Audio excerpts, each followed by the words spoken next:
이사야 43장 19절에서 21절 말씀 우리 다 같이 함께 합독하시겠습니다. 보라, 내가 새 일을 행하리니 이제 나타낼 것이라.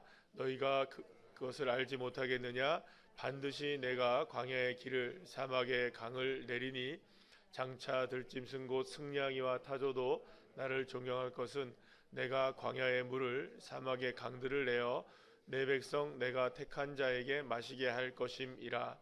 이 백성은 내가 나를 위하여 지었나니 나를 찬송하게 하려 함이니라. 아멘.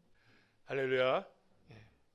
오늘은 새일 나타내리라 두 번째 시간으로 함께 말씀의 은혜를 나누도록 하겠습니다.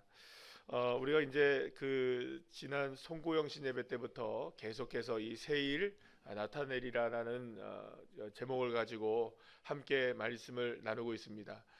그리고 이미 제가 이제 그 살펴보니까요, 이 이사야 43장의 말씀은 워낙 유명한 말씀이에요, 사실은 우리에게. 그래서 이미 제가 여러 차례에 걸쳐 가지고 특히 이제 이렇게 신년이 되거나 아니면 또 그 연중에 여러 차례 이 말씀을 쭉 나눈 적이 많이 있었습니다. 그리고 지난해부터 계속해서 주님께서 주신 말씀 가운데 이 말씀을 함께 나누게 되고 있는데요. 그러다 보니까 저도 고민이 많습니다. 왜 고민이 많냐면 이거 또 무슨 얘기가 나올 수 있을까? 그런 마음이에요. 왜냐하면 너무 똑같은 본문을 가지고 많은 이야기를 하게 되니까 사실 그 얘기가 아닌가 싶은 생각이 많이 들더라고요. 그래서 사실 이 설교를 준비하는데 어려움이 저에게는 많이 있습니다. 그러나 묵상을 하는 가운데서 하나님께서 오늘 이 말씀을 생각하게 하시면서 그 하나님께서 우리에게 새 일을 나타내시기를 원하신다는 게, 나타난다는 게 어떤 의미일까라는 묵상을 해보면서 이게 바로 이런 거구나라는 걸 또 깨닫게 하시는 은혜가 있었습니다. 사랑하는 여러분, 오늘 이 시간에 말씀을 통해서 저와 여러분에게 새 일이 정말 나타나게 되는 놀라운 축복이 있게 되기를 간절히 축원합니다. 이 이사야 43장 19절에서 21절 말씀을 여러분들에게 다시 한번 이렇게, 왜 이 말씀을 이렇게 집중하느냐, 다시 한번 여러분들에게 말씀을 드리면, 교회가 이제 우리가 2016년 1월 10일 날 주님의 은혜 가운데 세워지게 되었습니다. 광야에서 세워지게 됐죠. 그리고 그날 저녁에 기도를 하게 되는데 하나님께서 주시는 말씀을 주셨었어요. 근데 그 말씀이 바로 이 말씀이었습니다. 그리고 그때 너무 그 하나님께 주신 말씀이 감사하기도 하고 벅차기도 해서 제가 사진 하나 딱 찍어 놓은 게 있었어요. 이거를 늘 언제나 이제 마음속에 품고 살아가고 있었는데, 그래서 사실 우리 교회의 이름이 새로운 우리 교회가 된 이유도, 새롭다라는 의미가 담겨진 이유도, 보라 내가 새 일을 행하고 나타낼 것이다 라는 이 말씀 때문에 사실은 새롭다는 의미를 담아냈다는 것이죠. 그런데 이 말씀을 그저 우리 하나님이 우리를 새롭게 하신다라는 의미만 가지고 있다가 이제 나타난다라는 것에 대해서 좀 더 주님께서 지난해 이제 우리 다니엘 기도를 하면서 새 일을 주님께서 분명하게 보여주실 것이고 행해 주실 것이고 나타내 주실 것이다. 할렐루야. 이런 마음에 강력한 은혜를 주셨어요.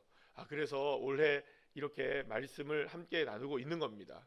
그런데 이 나타나다는 말, 행하다는 말을 우리가 생각을 해봐야 될 것 같아요. 행하다는 말은 어떤 단어이냐면 아사라는 단어인데요. 만들다, 이루다, 일하다, 형성하다, 행하다라는 여러 가지 의미로 사용되는 단어입니다. 근데 이 나타나다라는 단어는 이 차마흐라는 단어를 쓰는데 이 사기트다, 나오다, 솟아난다는 의미를 갖고 있어요. 그러니까 여러분들 여기서 우리가 하나님이 행하시겠다, 하나님이 나타내시겠다라고 하는 이 하나님의 새 일, 하나님의 새 일이 나타나고 행해지겠죠? 아멘이시죠? 그럼 도대체 이 하나님이 행하실 새 일이 나타나고 행해진다는 의미가 어떤 의미냐, 이런 의미라는 것을 알게 됩니다. 뭐냐면 아직은 보이진 않아요. 아직은 보이진 않지만 그 일이 반드시 만들어지게 될 것이고 이루어지게 될 것이고 형성되어지게 될 것이고, 또 지금은 보이지 않느냐, 반드시 싹이 움트며 나오는 것처럼 솟아나게 될 것이다. 그러므로 하나님께서 행하시고 나타나신다는 것은 지금 당장에 눈앞에 보이는 것일까요? 안 보이는 것일까요? 보이지는 않을 수 있어요. 여러분들 땅속에 씨앗이 심겨져 있으면 씨앗이 보입니까? 안 보입니까? 아니 씨앗에 여러분들이 곡식의 모습이 보입니까 안 보입니까? 안 보여요. 씨앗은 뭐 까맣거나 뭐 갈색이거나 어떤 뭐 조그만 아주 씨앗에 불과한 것이죠. 그 안에서 여러분들 그 열매가 보이지는 않습니다. 그러나 분명히 씨앗도 생명이 있고 그 씨앗이 무엇을 품고 있습니까? 열매를 품고 있지 않습니까? 그러니까 이 씨앗만 본다면, 땅 속에 숨겨져 있는 씨앗만 본다면 절대로 우리가 열매를 기대할 수가 없을 것입니다. 그러니까 비록 눈에는 보이지 않고 씨앗이 땅에 심겨져 있는 것 같지만 반드시 그 씨앗이 뿌리를 내리고 자라나서 열매를 맺게 되는 것 같이 주님이 이루실 새 일이 바로 그러한 일로 나타나고 행해질 것이라고 말씀하고 있다는 것이죠. 그래서 하나님이 새 일을 행하시고 나타나신다는 것은 오직 무슨 눈으로만 우리가 볼 수 있는 거냐면 믿음의 눈으로만 볼 수 있는 거예요. 씨앗이 자라날 것을 기대할 수 있고 솟아날 것을 소망할 수 있는 것은 오직 믿음으로만 가능한 겁니다. 그러니까 믿음이 아니면 씨앗은 그냥 씨앗에 불과한 거죠. 여러분 그렇잖아요. 이 씨앗이 어떻게 이게 지금 이게 열매를 맺어? 이렇게 되는 사람들은 여러분 씨앗만 보는 사람이잖아요. 씨앗에게서 뭘 봐야 됩니까? 열매를 바라보는 기대와 믿음이 있으면 씨앗도 무엇이 됩니까? 열매가 되어지죠. 아멘이시죠? 히브리서 11장 1절 우리 너무나 잘 아는 말씀이죠. 다 같이 읽어볼까요? 시작. 믿음은 바라는 것들의 실상이요 보이지 않는 것들의 증거니. 할렐루야. 우리가 하나님이 행하시고 나타나실 새 일을 기대할 수 있는 이유는 뭐냐면 저와 여러분의 삶 가운데 이미 우리의 삶에 하나님의 은혜의 씨앗들은 다 심겨져 있다는 것입니다. 믿으십니까? 그렇기 때문에 비록 지금은 작고 연약하고 씨앗으로 보이고 때로는 아직까지 싹으로밖에 보이진 않지만 존재하진 않지만 반드시 그것은 자라나게 될 것이고 나타나게 될 것이고 그것이 솟아나게 될 것이고 이루어지게 될 것이다. 그것을 뭘 하는 겁니까? 우리는 믿어야 한다는 거죠. 따라합시다. 믿어야 한다. 그렇게 될 때 새 일이 새 일로 나타나게 되어지고 새 일이 행하여지게 될 것이고 새 일이 하나님께서 역사하는 것으로 드러나게 된다는 것입니다. 사랑하는 여러분, 새 일은 행해지고 나타나게 될 것입니다. 믿으십니까? 그렇지만 그 행해짐과 나타나심이 지금의 당장 어떤 모습으로 드러나 보이지는 않을 수 있어요. 왜냐하면 여전히 씨앗의 형태일 수 있으니까. 여러분들이 이제 그러면 궁금한 게 이겁니다. 아니면 씨앗이 이게 도대체 몇 년 동안 씨앗입니까 도대체? 사실 우리에게 궁금증은 그거예요. 아니 5년이 지나도 여전히 씨앗이라면 이걸 어떻게 할까요? 10년이 지났는데도 여전히 씨앗이라면 어떻게 할까요? 근데 여기 이제 우리가 더 깊이 있게 바라봐야 될 것이 있어요. 뭐냐 하면 그 모든 씨앗이 나타남이라는 것은 결코 이 씨앗에 대한 믿음이 없이는 이 씨앗이 뿌리를 내릴 수가 없다는 것을 분명히 기억하셔야 되는 거예요. 씨앗이 뿌려지긴 합니다. 그죠? 여러분 씨앗을 가지고 예수님이 말씀하셨던 이 비유의 말씀을 들어보면 씨앗은 돌짝밭에도 뿌려지긴 합니다. 길가에도 뿌려집니다. 가시덩굴에도 뿌려집니다. 그러나 많은 것들에 뿌려지긴 하지만 무엇이 일어나느냐? 뿌리가 내리지는 못하는 거예요. 어떤 밭에만 뿌리가 내려집니까? 좋은 밭에만 뿌리가 내려져요. 그러니까 우리에게 씨앗이 없지는 않아요. 그런데 이 씨앗이 뿌려져도 이게 씨앗이 뿌리를 내리지 못하게 되는 일들이 있다는 거죠. 그럼 왜 뿌리를 못 내리느냐? 무엇인가가 우리의 삶을 막고 있는 거죠. 그럼 무엇을 막고 있느냐? 믿는 것을 막고 있는 거죠. 믿는 것을. 우리가 씨앗이 자라난다는 것을 믿어야 하는데 그 믿음을 막고 있는 것들이 분명히 우리의 삶에 있다는 거죠. 우리가 막고 있는 이 모든 것들을 온전하게 회복시키지 못하면 여전히 우리의 삶에는 5년이 지나도 10년이 지나도 계속해서 무엇밖에 안 되는 걸까요? 씨앗밖에 안 되는 겁니다. 그러면서 우리는 계속 그러는 거죠. 왜 안 자라지? 왜 열매가 맺어지지 않지? 그렇기 때문에 여러분들 이렇게 생각하셔야 됩니다. 왜 우리의 삶에 여전히 씨앗에 불과할까? 섣불리 눈으로 바라보기를 원하고 섣불리 손으로 잡히는 것을 쫓아간다면 여러분들 진정한 하나님의 나타남을 우리가 온전하게 경험하지 못한다는 것을 우리 기억해야 됩니다.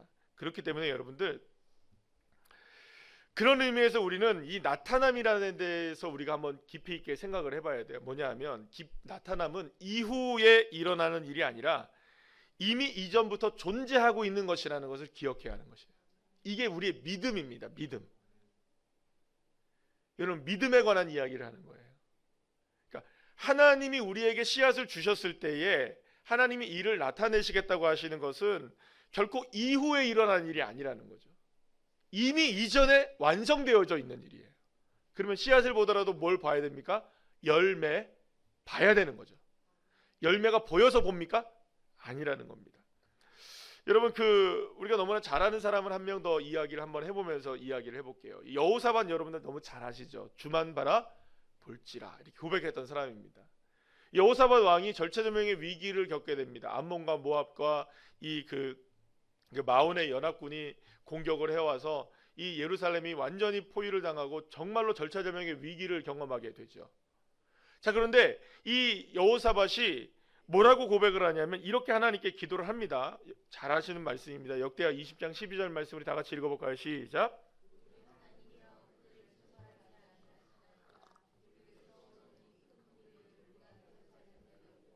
어떻게 할 줄도 알지 못하고 오직 주만 바라보나이다. 아멘.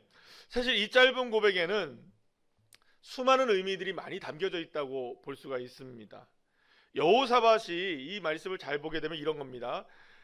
우리가 대적할 능력이 없고 어떻게 할 줄도 알지 못한다. 그러면 할 수 있는 건 해봤다는 걸까요? 안 해봤다는 걸까요? 다시 한번 말씀 좀 보여주시겠어요? 말씀을 잘 읽어보세요. 치러 오는 큰 무리를 우리가 대적할 능력이 없다. 그러니까 능력을 한번 해보려고 했을까요? 안 했을까요?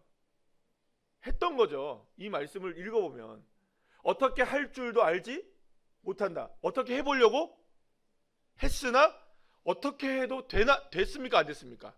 안 됐다는 의미가 여기 담겨져 있는 거예요. 그러니까 백방으로 수많은 일들을 해보려고 노력을 했다는 거예요. 안 해본 게 없어요. 머리를 짜내보기도 했고 계산도 해보기도 했고 계획도 세워봤고 방법도 찾아봤습니다. 그런데 이 연합군을 상대할 수 있는 방법이 없었어요. 계산을 두드려봐도 안 되는 거예요. 그제서야 여호사밧이 깨닫게 됩니다. 그제야 뭘 깨닫느냐? 아, 내가 할 수 있는 일은 누구밖에 없다. 뭐밖에 없다. 주만 바라보는 것밖에 없구나. 여러분, 여호사밧에게 있어서 우리가 여호사밧의 이 믿음은 대단한 믿음이라고 저는 믿습니다. 대단한 믿음이죠. 왜냐하면 이런 상황에서 누구를 바라보니까? 주님만 바라보니까. 그러나 여러분, 여기 우리가 이제 늘 언제나 제가 말씀드리면 신앙은, 이 명품의 신앙은 디테일에 있습니다. 이걸 찾아내셔야 됩니다.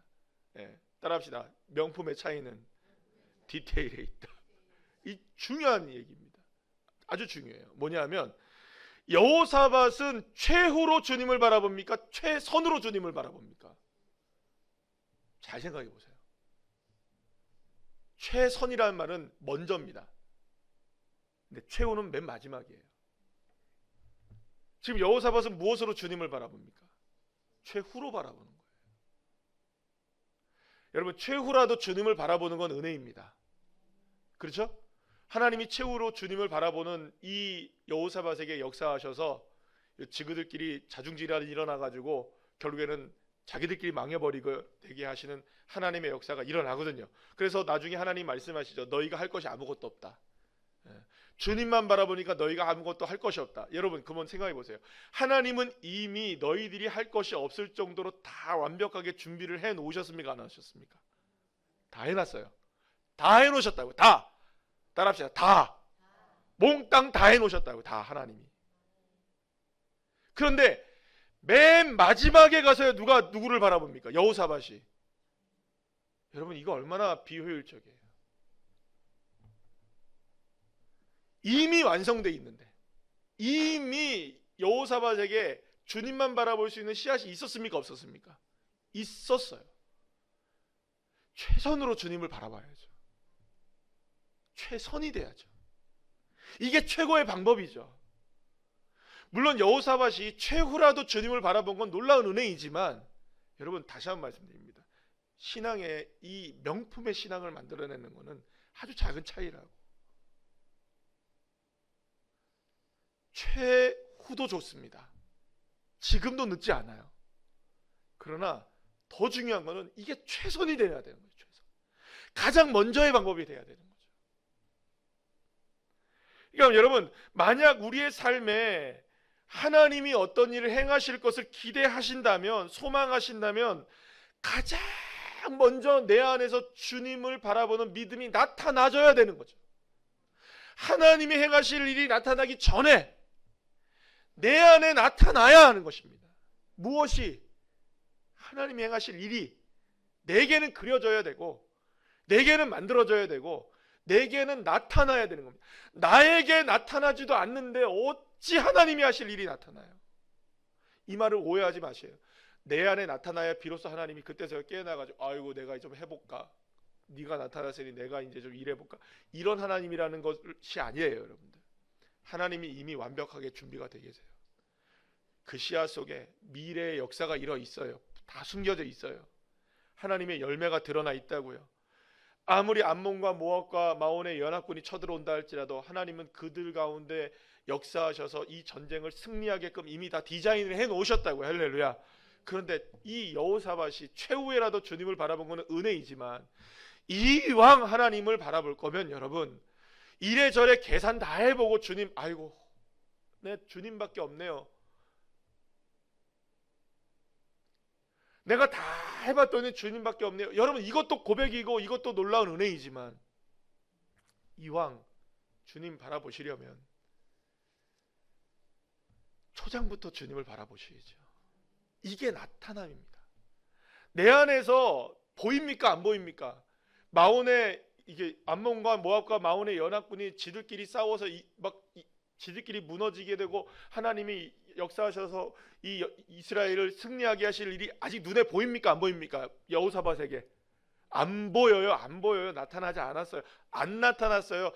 아직까지 솟아나지도 않았어요. 요만큼도 기미가 안 보여요, 여러분들. 그런데 그 마음 속에 내게 믿음이 나타나는 겁니다. 주님만 바라봅니다. 이제 주님이십니다. 사랑하는 여러분, 그렇기 때문에 하나님께서 새 일을 행하시는 것은, 그 새 일이 행하시는 것이 나타나는 것은 미래의 어떤 날이 아니라 오늘 이 시간 여러분들이 디자인을 하셔야 되는 거예요. 아, 하나님 이렇게 하신다. 하나님 역사하신다. 하나님 나타나신다. 그러면서 우리의 삶에서 무엇을 제거해 나가야 됩니까, 여러분들? 때로는 돌짝박 같은 내 마음을 제거하시고, 때로는 가시 같은 내 마음들을 제거하시고, 믿음을 방해하는 이 길거리 같은 이런 메마른 심령들을 내 안에서 제거해 내셔서, 나를 자꾸 무엇으로 만들어내야 됩니까? 하나님의 역사가 일어날 수 있는, 나타날 수 있는 좋은 밭이 되도록 나를 끊임없이 여러분들 개간하시고 뒤집어 엎으시고, 묵었다면 기경을 하시고. 할렐루야. 사실 새해가 되었다는 건 바로 이런 의미가 있는 겁니다. 지난 한 해 동안 여러분들 해보셨잖아요. 지난 한 해 동안 해보셨잖아요. 행여나 지난 한 해 동안 했는데도 여전히 안 되는 그 방법을 붙잡지 마시고 이제는 믿음으로 최선이 되십시오. 2025년 새해가 시작되고 우리에게 이루어지고 나타나길 간절히 바라고 원하는 것들이 우리에게 많습니다. 그렇다면 이 시간 우리가 그것을 이루어지게 하고 내 삶에 나타나게 하고 하나님이 행해지게 하시기 위해서 우리가 뭘 해야 될까? 믿음이 나타나야 됩니다. 믿음이 나타나셔야 돼요. 따라합시다. 믿음이 나타나야 한다. 누구에게? 나에게. 주님만 바라보는 믿음이, 사랑하는 여러분, 최후가 되지 마시고 다 해보고 나서 나중에 주님만 바라봅니다, 어쩔 수 없어서 내가, 이게 아니라 우리는 초장부터 고백을 해버리잔 말이에요.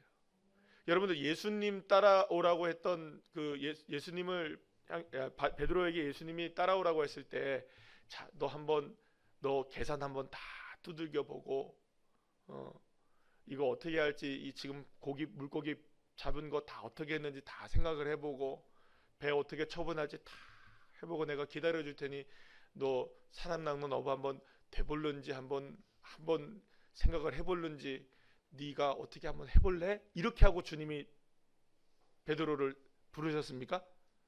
아니에요. 나를 따르라. 베드로가 고민했습니까? 안 했습니까? 앞뒤 앉았어요. 어떻게 보면 여러분들, 이거는 믿음이라는 거를 이렇게 생각하시면 돼요. 믿음은 성격 차이가 아닙니다. 여러분 생각해 보세요. 만약에 믿음이 성격이라면 우리 같이 정말 이렇게 다 이렇게 우리 교회 우리 지난번에 우리 코칭 세미나를 해보니까 우리 교회 교사들하고 우리 리더들 전부 다 해보니까 대부분의 성격이 다 어떤 분들인지 아세요? 다 내성적이에요. 네. 거의 다 내성적이에요. 네. 안정을 바라고. 그러니까 뭐 MBTI로 얘기하면 I가 아니고 EE 성격이 많아요. 네. 디스크로 하니까는 그 I 성격이 많고. 그러니까 다 그런 분이에요. 그러면 여러분 성격대로 임하시면 우리는 정말 주님 끝까지 못 믿습니다, 여러분들. 네.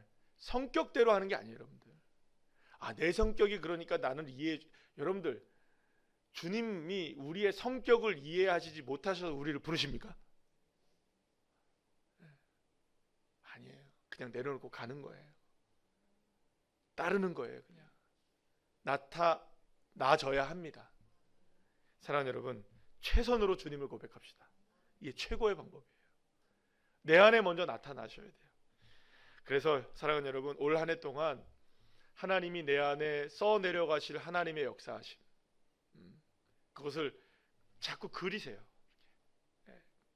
그림을 못 그리신다고 그럼 목사님 나 그림 못 그려요, 이게 아니고 머릿속으로 그리시면서 글로 쓰시든지 선포하시란 말이에요. 그리고 고백하시란 말이에요. 하나님 하십니다. 그래서 올 한 해 지난 우리 송구의 형신 예배 때 우리 정모 이사님이 찬양하시면서 그런 얘기를 하셨어요.